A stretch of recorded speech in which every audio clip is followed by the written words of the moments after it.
So welcome everyone. Welcome to today's Dharma talk. And I've called today's Dharma talk Aging, Downsizing and Contemplating Impermanence. And I was moved to talk about this topic, which is actually impermanence. It's all about impermanence because it's a relevant reality that we always need to reflect on and contemplate. In fact, it comes up in our lives all the time. And there's also been some experiences in my life, as in all our lives, that point out the relevance of reflecting on this reality of impermanence. So firstly, I'm going to talk a little bit about aging. And I know in our introduction, some of you mentioned it's a relevant topic for you because your parents are aging and so on. Well, my parents died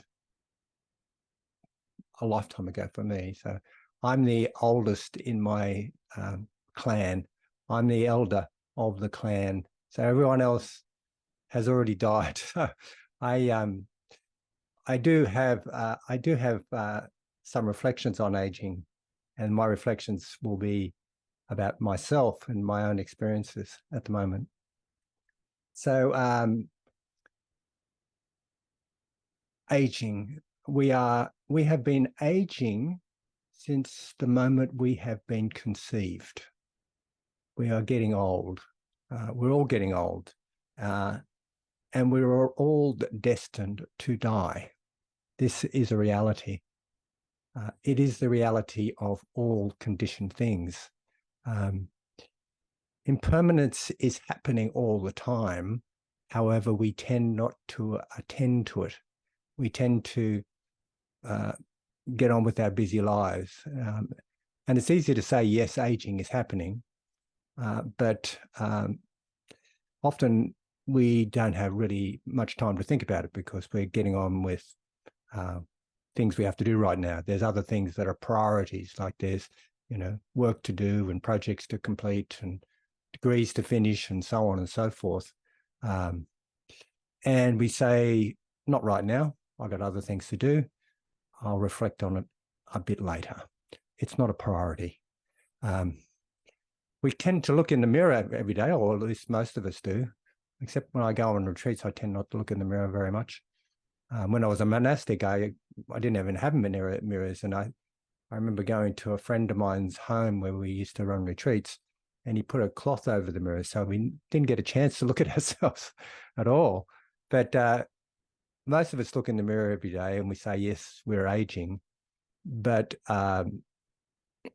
it's kind of incremental, and it doesn't have a dramatic impact on us because it's just moment by moment we are aging. We don't really take note of it. Well, some of us, most of us don't. And it's we tend to avoid also reflecting on death, which is the ultimate experience and manifestation, or the ultimate experience of impermanence, our mortality. And there's a theory called terror management that relates to the way most of us work with death. And we either think it's not me, like it's, we might say, oh yes, so-and-so has died, but that's not going to happen to me. We intellectually will say, yes, we're going to die, but somehow deep inside, we just don't kind of reflect on that. We just can't cope with it. Or we say that it's so far in the future that it's not relevant. And it's just that we just can't fathom it. We can't fathom this idea that this being that, I live with, this being called I, mine, and myself, is no longer going to be here one day or one moment. And it's like Yalom's, there's a psychotherapist called Yalom. He's written a book about death anxiety, and it's called like staring into the sun. It's like that for us to contemplate our immortality. It's so kind of difficult for our egos to get a grip on it, because it's as difficult as it is our eyes staring into the sun. We just can't kind of do it. It's very difficult for us. So it's our egos and our patterns of wrong view that stop us contemplating it. Moreover, we often carry around a concept of ourselves that we cling to. We've got this story, and I know you've heard me talk about the conceit I am, and I had an opportunity to reflect on this recently when I went to a 50th anniversary, 50th anniversary of my high school. In 1973, I graduated with HSC. That was the last year of school for me. And we had a 50th reunion a couple of weeks ago, actually, in Sydney. It was quite an interesting experience. There was about 80 students from the past that all attended. And I admit that there were some that I just couldn't remember. And I was fortunate enough to have a copy of the 1973 Turramurra High School magazine. And in it, they put all the pictures of those who were in those days, we used to call it sixth form. It used to be sixth form. We didn't have year 12 in those days. It was sixth form. All the students in the final year of sixth form had photographs of them. It had a little spiel next to them. Some of the spiels weren't accurate, but never mind. The pictures were there, and I had this magazine. I was thinking, oh, that's right. That's that person. That's that person. That's that person. And I took it with me to the pub. We went and we had our school reunion. Firstly, we had a tour of the school, and I remembered all the rooms that we were in, and the science lab and the music room and so on. The art room. I was into the art room a lot, and also where I got the cane many times for being a bad student or naughty boy, for not going to scripture classes and so on. But we also went to the pub, the Greengate Hotel. Greengate Hotel's near Killara on the North Shore of Sydney. And there I was looking at all these people, seeing all these people, and I thought, who's that? Some things were retained. Some ways I could recognize. I'd look at the picture in my school magazine. I thought, oh, that's that person. I'd look at the person. I thought, oh, yes, I can see the sign of them. I can see their sign. And there was, of course, I had a lot of close friends that I remembered. And I actually went to the 40th school reunion too. So that's 10 years ago. But it's really interesting how I remembered these people was either as 17, 18-year-olds or as 57, 58-year-olds. And so I'm looking at these people and I'm remembering them and I think, wow, they're all aged. They're all old. There's something that I can recognize, and I'll call that the sign, or some of you may know, heard me talk about the nimitta. It's the nimitta of those people. And sometimes it was their vibe, like you stand close to them and you kind of get their vibe, and that's their nimitta. There was some sign of them that kind of helped me recognize them. And again, I was looking at them all and I think, wow, they're so old. I'm not like that. I have this image of myself as about 20 years younger than I actually am. And so I'm looking at all these old people. These are all 67, 68. And we had one of my friends go along who is actually turning 70 soon. But there's all these people, they're old people. They're old people. They're grown and, they've got more bald and, wrinkled, and some of them are quite overweight, and, all shapes and sizes. As you can imagine, people change. We grow old. And I remember looking at them and thinking, well, no, I'm not like that. I'm not that old. I feel like I'm much brighter and kind of lighter and all the rest of it. And actually, I looked at the photos. Somebody wasn't high, but was one of the returning students' daughter. She had a camera. She's taking photographs, and we've actually got a hold of the camera, the photographs. And I was looking at them, and I'm thinking, I'm just as old as them. Look at that.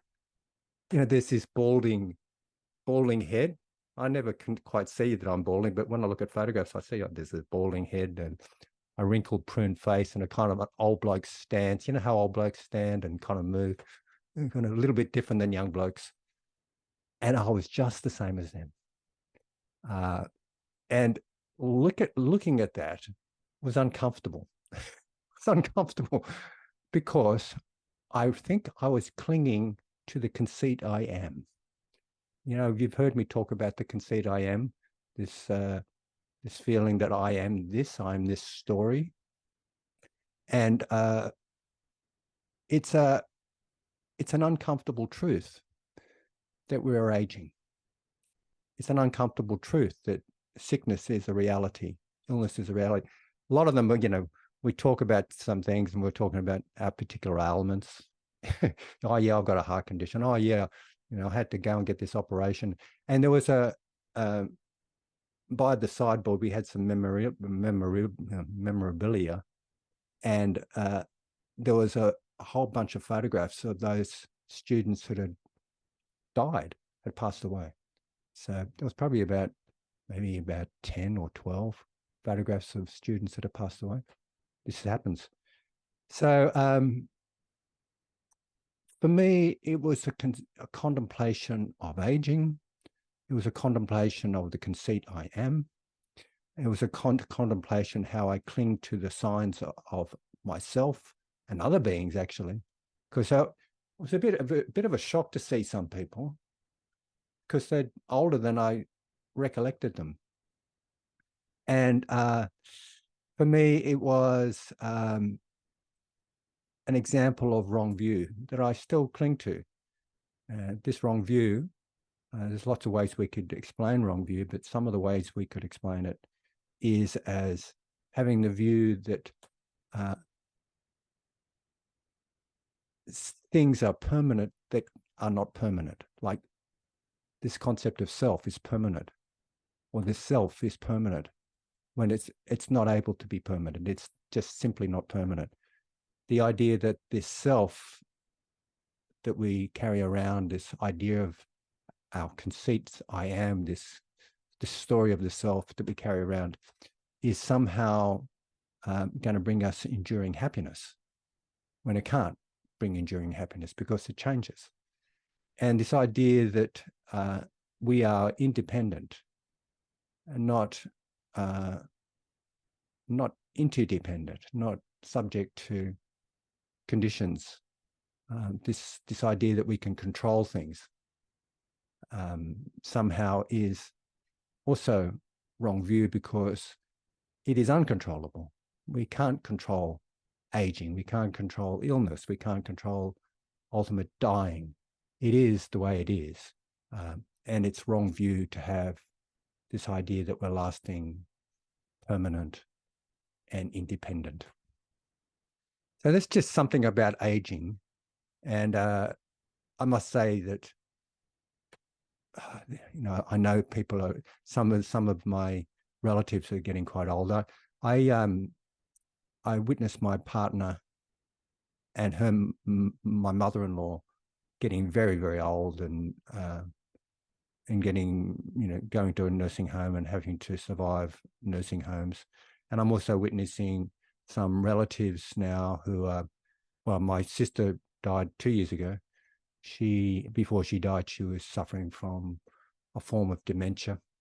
And I noticed how that was really devastating on our family, very difficult to cope with. So anyway, look, now I kind of like to go on to the topic of downsizing. So I'm not saying that, putting aside aging, but we're still talking about impermanence in general, but downsizing. So last year, I was involved in clearing out a relative's house. One of my relatives had to move out of his house, has to go somewhere. He's become disabled, actually. So I was involved in clearing out his house, getting it ready for sale. And it's the family house.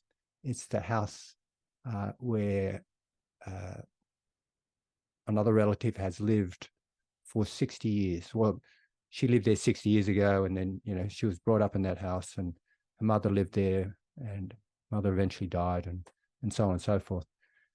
So it's the family home of 60 years. So we spent about 7 months or more just cleaning it up, cleaning it out. I would have gone to the tip probably, I don't know, I lost count, maybe 20 times. I've got a truck, I've got a ute, utility, filling the ute up with stuff. And also going to recycling and garage sales and all the rest of it, sorting out 60 years of memorabilia, 60 years of memories, all sorts of bits and pieces. And it took months and months and months. I mean, I wasn't there all the time, but I'd go down there and work pretty hard when I was there. So when I arrived home with my partner, and my partner joined me, we sort of said, she said to me, she said, Malcolm, we've got to clean out our house. We've got to fix it. We've got to do it so that when we die, our kids don't need to come around and do the same as what we have done. We don't want to leave it for our kids to go to the tip and throw out all this stuff. The other thing that we were thinking about was that we live on quite a steep hill. My drive is like this, and I'm 68 now, or nearly 68.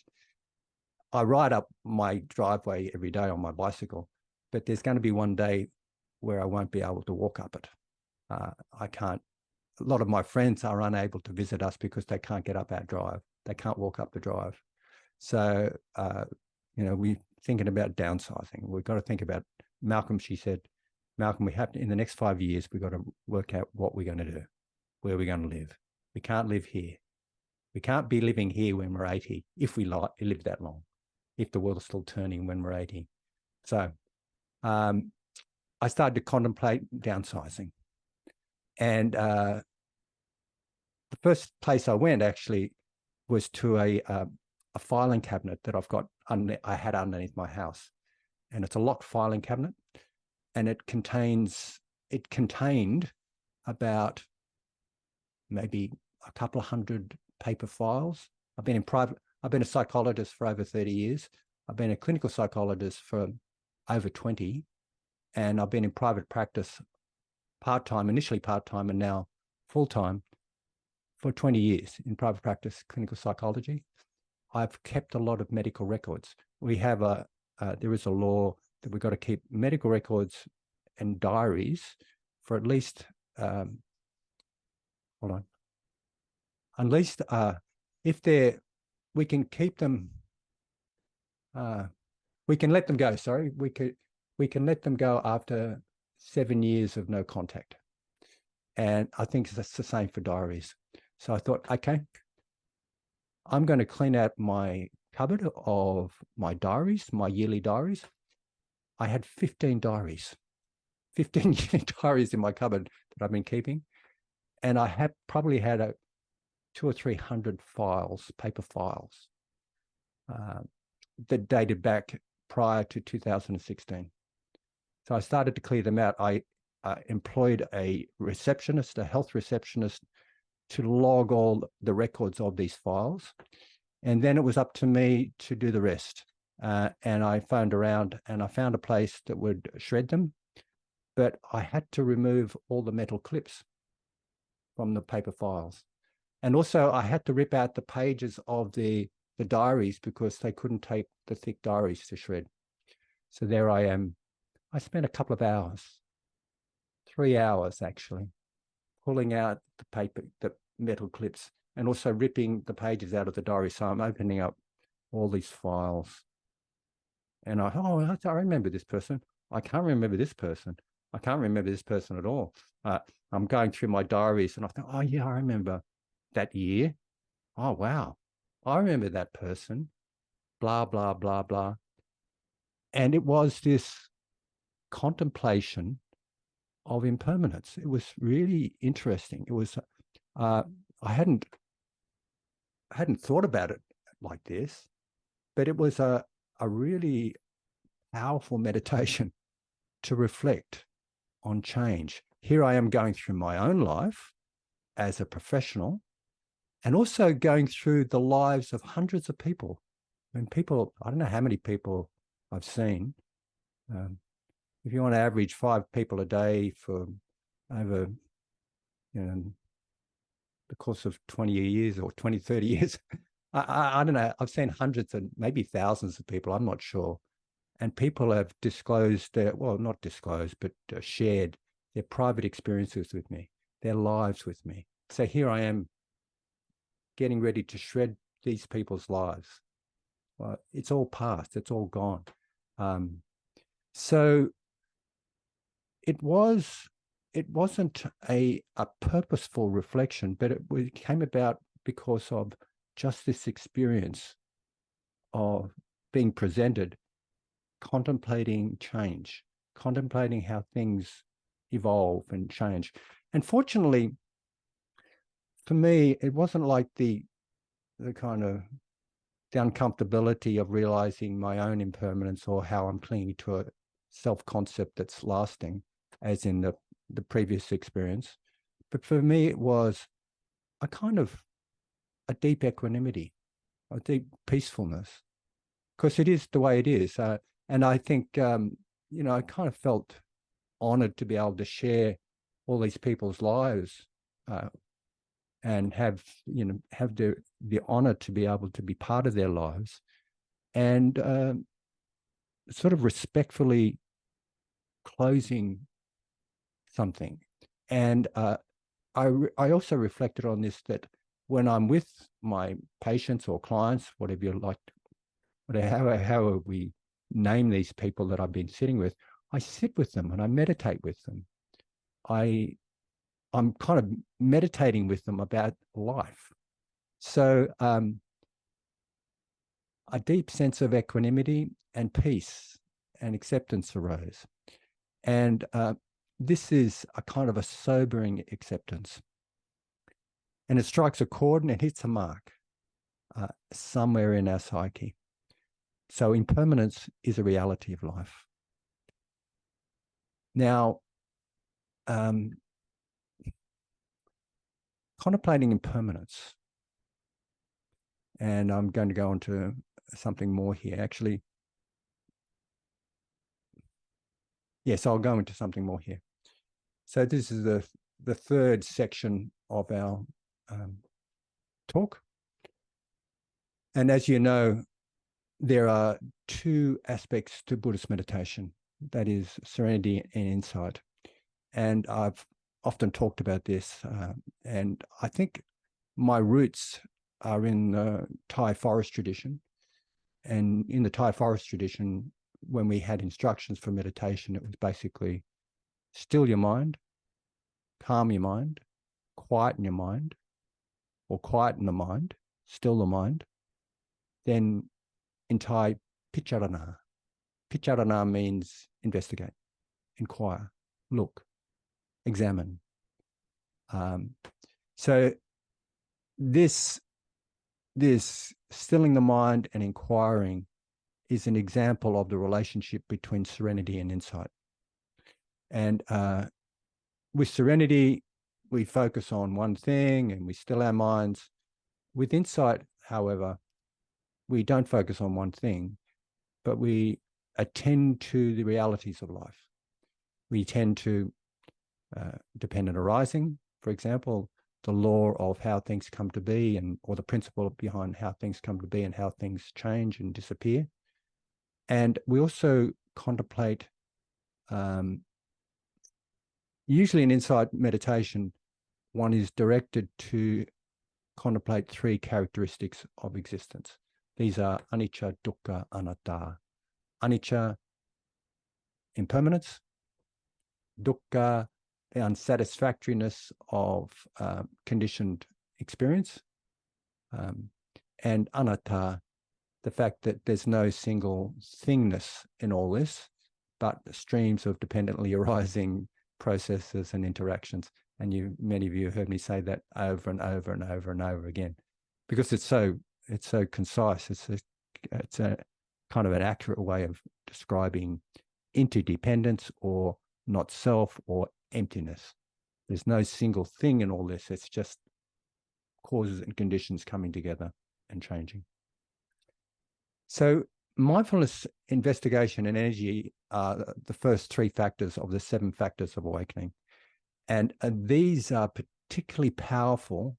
These first three factors are particularly powerful to realize these insights into the characteristics of existence, the universal characteristics of existence. And these insights are liberating. They're liberating because what they address primarily is wrong view. They uproot wrong view. They uproot this tendency to see things that are as permanent that cannot be permanent, see conditions as self that are not self, and see things that are as a source of happiness that cannot deliver happiness because they're changing and they're uncontrollable. So realizing these three characteristics is liberating because we begin to have right view. We begin to see all things are impermanent. All things are not self. This is just the way it is. And we begin to let go of clinging. We begin to let go of feeding into our cravings and so on. So realizing the three characteristics, and I'll focus on these just at the moment. I'm focusing on impermanence. Realizing the three characteristics usually begins with realizing impermanence or having insight into impermanence because it's quite tangible. It's easy. It's not complicated. However, and most people do it that way. Most people notice impermanence first. However, sometimes people have the predisposition or the proclivities or the tendencies to be able to see one of the other characteristics of existence first. Either they'll see the dukkha nature of experience first, or they'll see the interdependent nature of experience first.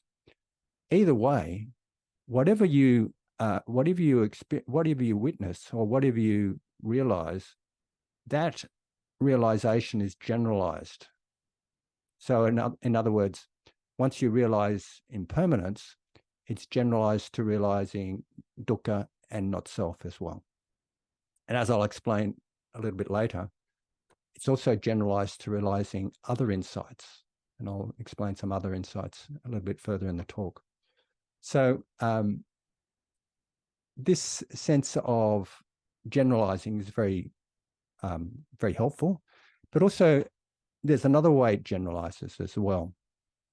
So if you can see the impermanence of one condition, you can see the impermanence of another as well. And a classic example that I use is seeing the impermanence of a falling leaf, for example, and contemplating that, noticing this characteristic of impermanence of a leaf growing and fluttering. But I can see the impermanence of the leaves right now. There's a tree outside my window and I'm looking at them. They're impermanent in that they're moving around. They're not staying still. They're impermanent in that way. So realizing the impermanence of a leaf can be generalized to realizing the impermanence of a tormenting thought, or, the conceit I am, for example, or realizing the impermanence of a painful emotion, And this is liberating. So we tend to, when we hear about impermanence and we talk about it and so on, it's kind of it's a little bit superficial. It doesn't really often hit the mark. You know, we say, oh yeah, life is impermanent, and I look in the mirror and I say, yeah, I'm impermanent, and so and so died. Oh yes, that's right. It's true, but it doesn't really hit the mark. It doesn't really kind of strike a chord with us because of our, you know, terror management, our views that you know, it's just not me, or you know, this won't happen to me, or this is so far off in the future, it's not really relevant right now. However, if we can consider it deeply, it really hits the mark. And some ways we can know we're considering it deeply is when we feel it, like the rub of it, like the discomfort of it. It kind of hits a juicy spot.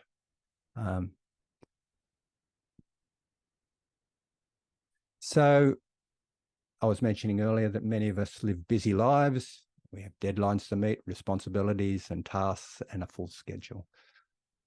Often we are rushing from one thing to the next, and it might take something dramatic to stop us in our tracks, to reflect deeply. And sometimes this could be a trauma, and we need to work through the reality of impermanence. And I remember when my brother died. My elder brother, he died about 14 years ago, I think, something like that.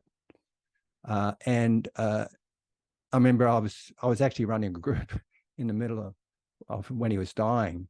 I wasn't sure whether to start the group or not, and so he'd gone to hospital and he was in, you know, palliative care.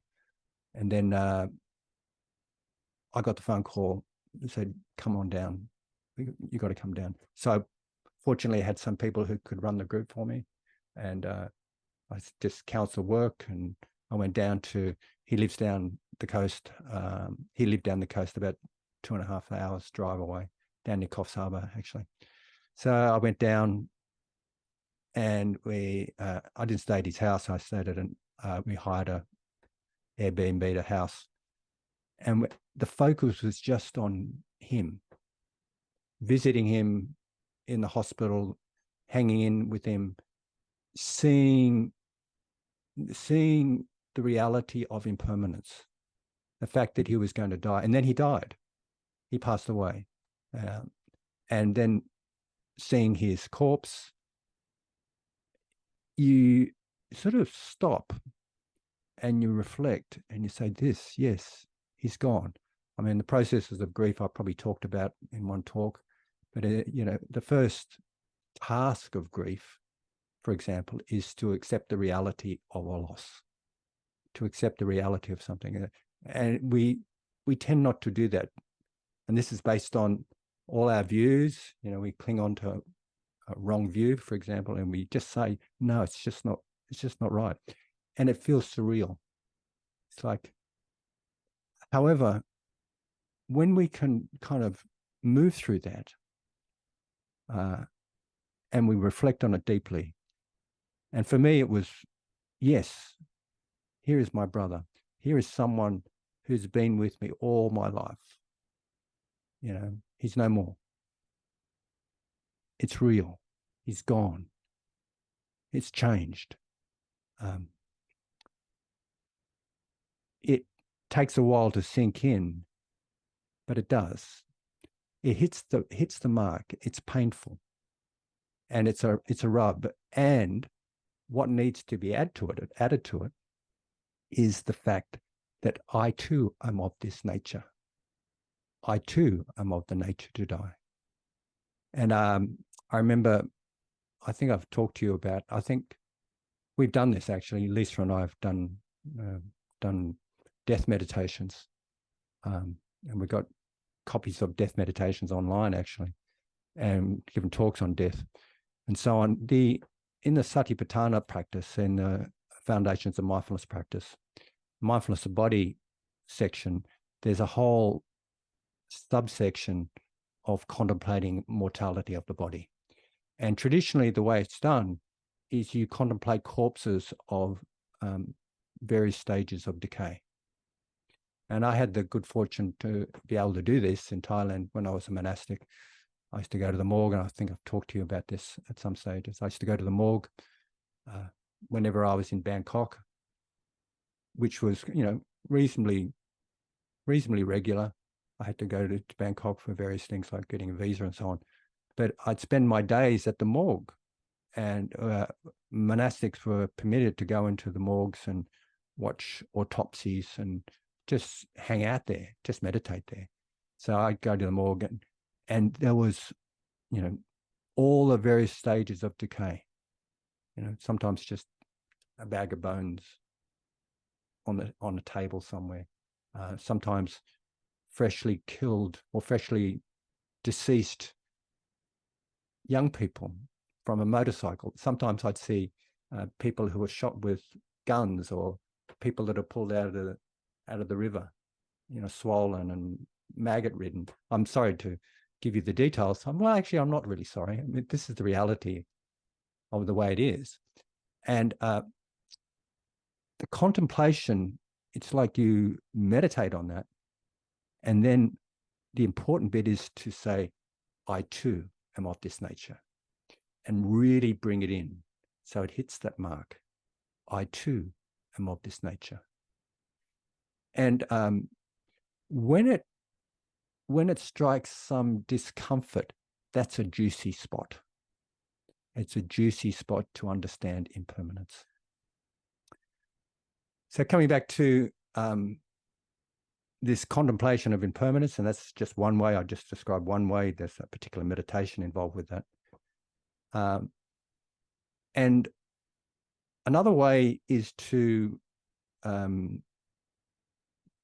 do it like I was instructed with the teachers in Thailand. That is, to calm one's mind, to settle one's mind, to get it clear and stable, and then perceive change. I think I've talked to you about the differences between serenity and insight. I know I have several times, many times actually. And there's something about serenity meditation. It's different than insight meditation, or there's a couple of features that are different. With serenity meditation, sometimes it's called a directed meditation. Directed insofar as one directs one's attention at a particular object, one object, and what happens is one becomes absorbed into that object. It's absorbing into that object. There's no contemplation, there's no reflection. It's about the process of absorbing and getting clear and serene and stable. Insight meditation, or that which is called insight meditation, is a little bit different. Rather than being called directed, it's called undirected. Undirected insofar as one doesn't kind of go into an object, but one sits back and is aware, notices experience. And rather than perceiving stillness as in directed meditations or in serenity, that's what we perceive. We perceive stillness. What we perceive with insight meditation is change. That's what we're directed to perceive. So the way I was describing it earlier, in terms of the way I invited you to meditate in the meditation previously, the guided meditation, I invited you to relax, first of all. Then I invited you to stabilize your attention. Then I invited you to focus on one thing, and that was the breath, and just really allow your mind to settle. Like the snow dome, the snow dome when it's shaken up, we stop, we put it down, and all the snowflakes sort of settle down, come to stillness. And what we arrive at is this really clear picture of what's in the snow dome. Otherwise, when we're shaking it up, we can't see it because it's all covered with stuff. So we're stopping, stilling, and we're allowing all the sediment to settle, and we see clearly what's going on.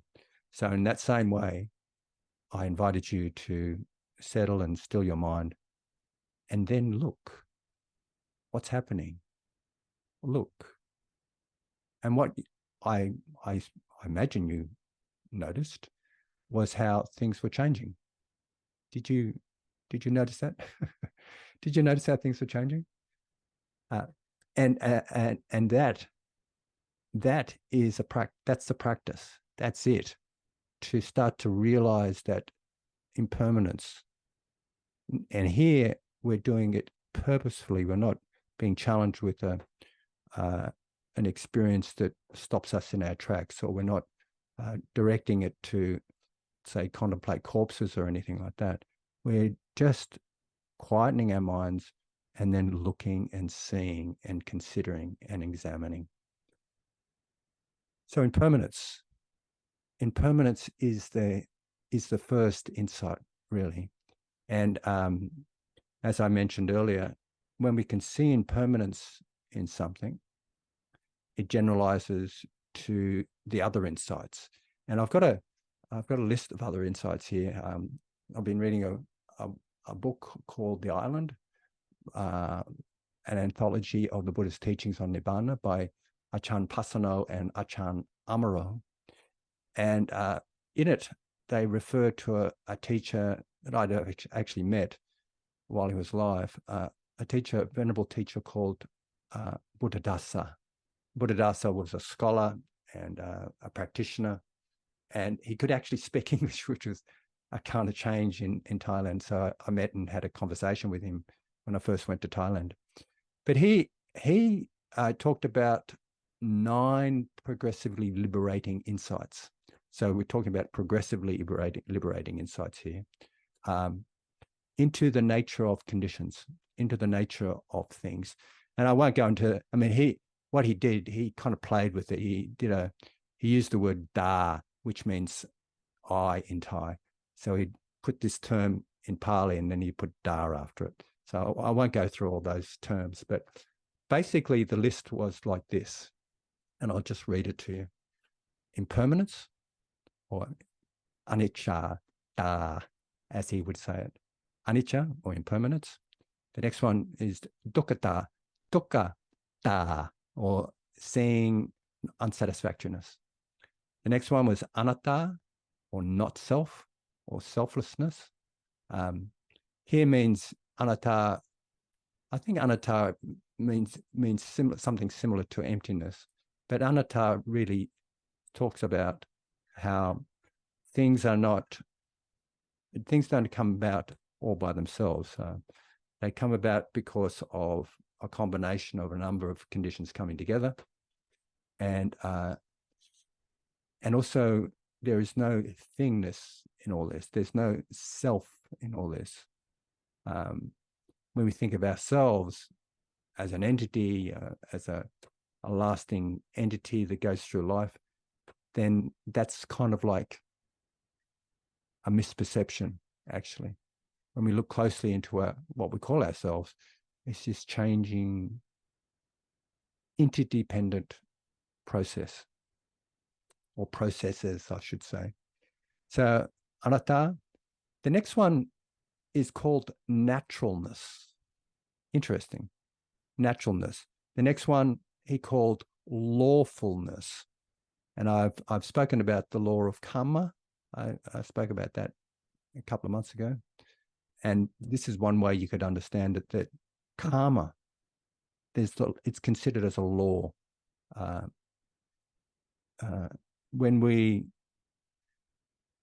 have intentions and we follow through with those intentions with actions, there will be a consequence, regardless of whether it's wholesome or unwholesome. There is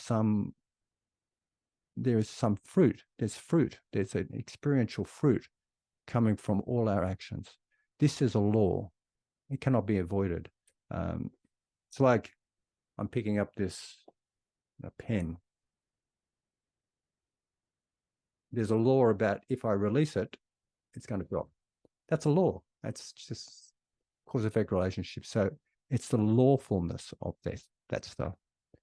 The next one he calls conditionality. This is interesting. Conditionality is very much related to dependent arising. I've talked about dependent arising at other times, but essentially dependent arising is summarized in the sutras. It's quite complex to understand. It's the principle for how the Buddha explained things come to be and also how they cease. And it's complex. It's complex. It's complicated.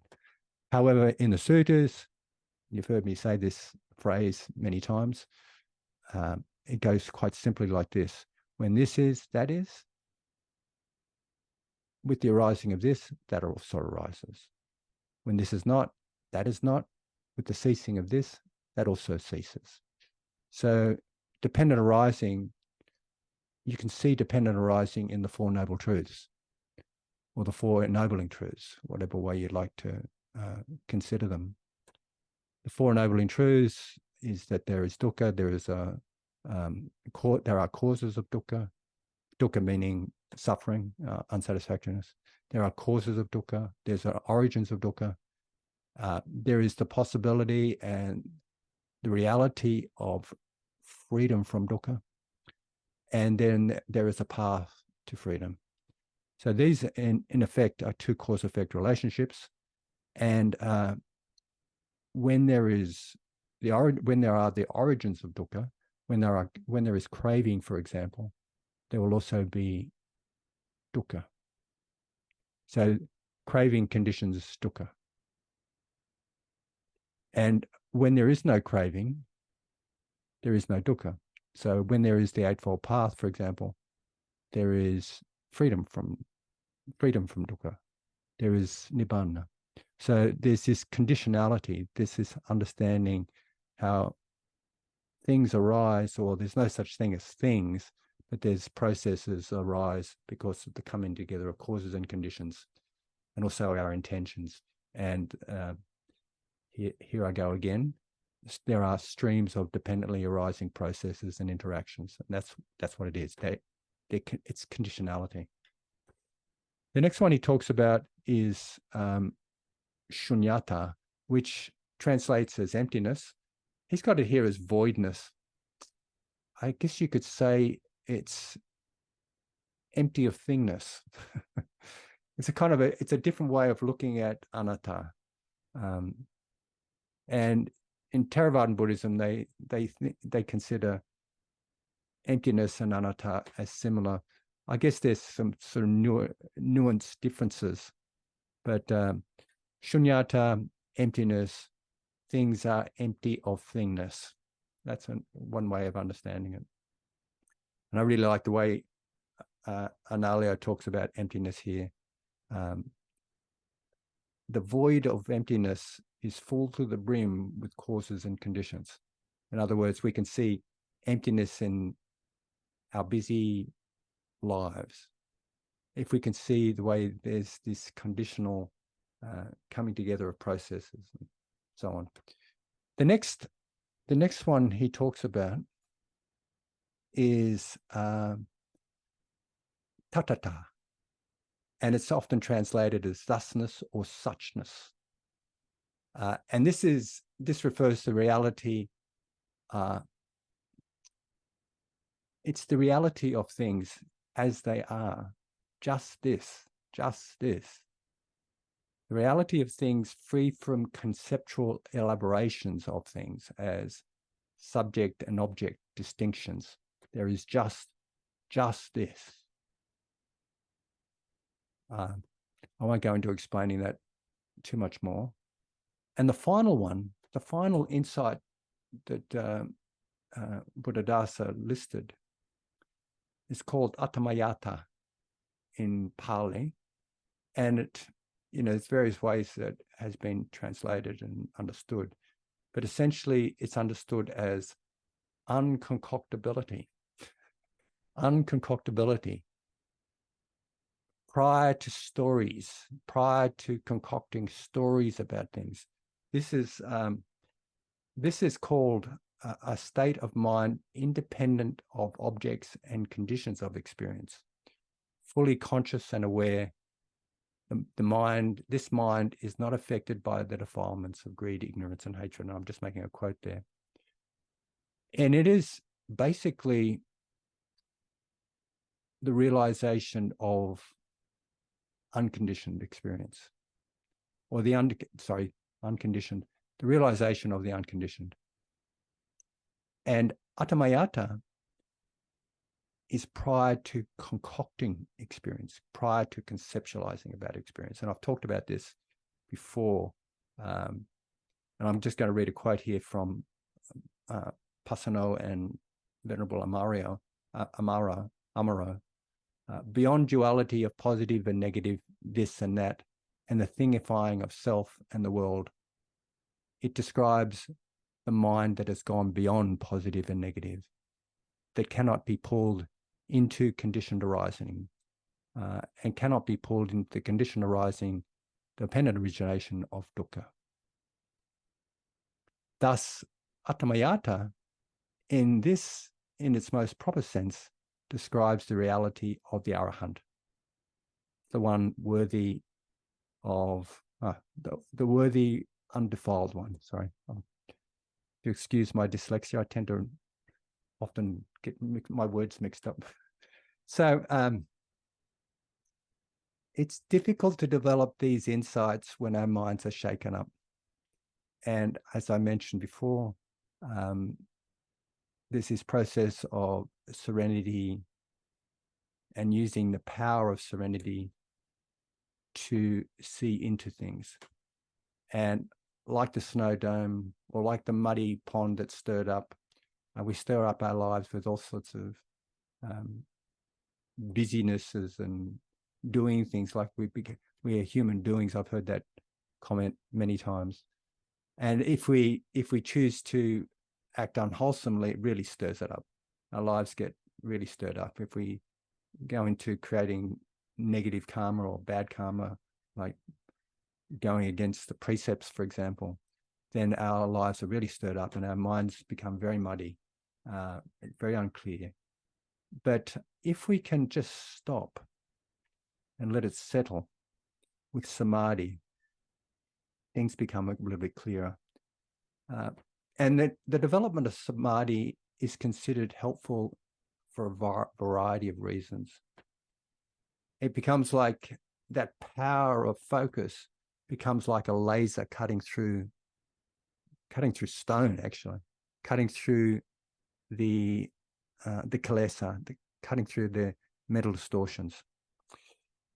Samadhi also provides resources for joy and well-being, and this nourishes enlightenment. It's one of the factors of awakening, if you remember that well. One of the factors of awakening is joy. It provides the stability and steadiness of mind that enables clear vision of the way things are. It reduces mental proliferation. It short circuits mental proliferation. So when we perceive things and when we do consider things, or when we do picharana experience, when we examine experience, we're not thinking about it, we're seeing it. We're not mentally proliferating about it, we're just seeing it the way it is. It purifies the mind, and I've talked about this before. When our minds are kind of all flapping around and kind of dispersed and fragmented and going here this way and that, if we attend to something in an unwholesome way, it's likely to get us. It's like what we attend to gets us. If we attend to things without the protection of mindfulness, for example, it feeds into various patterns, and often these patterns are unwholesome. So when we're talking about samadhi as purifying the mind, what it does, it prioritizes one object over another. So by prioritizing one object, say the breath or wholesome states of mind or whatever it is that you're bringing into attention, by prioritizing that, you're not feeding into unwholesome patterns. I can talk about, what happens with neural pathways as well, but I think you probably understand what I'm talking about. So another wonderful thing about samadhi is that it's like going to different realms. And I heard this description just the other day when I was listening to a talk. It provides a taste of the mystical. It's quite nice to be able to, well, it's more than nice. It's wonderful to be able to have altered states of consciousness, altered from our normal ways of relating to the world, coming to a mystical state, a state of relating to the world. It is quite profound. So, to conclude, when we slow down and attend to experience with focused attention, we begin to develop insight. Usually the first insight we realize is that of impermanence. And with that, the other insights follow. Insights into the realities of life are liberating because we no longer nourish delusions and patterns of greed, ignorance, and hatred. And in accordance with dependent arising, as is demonstrated in the Four Noble Truths, when there's no cause of dukkha, it does not arise, and we realize freedom. Actually, can I just add one last thing to that? And I gave you a taste of this. On the guided meditation. The last tetrad of the 4 tetrads of mindfulness of breathing, the 16 steps of mindfulness of breathing, the last tetrad, the last 4 steps, is devoted to insight. Now, for those of you who have done this practice with me or elsewhere, you'll realize that this mindfulness of breathing is these processes of insight and serenity co-joined in a very beautiful manner, in a very beautiful and profound way. With this particular practice, the direction is towards seeing impermanence only. And so these last 4 steps, the first of these last 4 steps is recognizing impermanence. When we realize impermanence, it leads on to realizing the next step, which is called dispassion.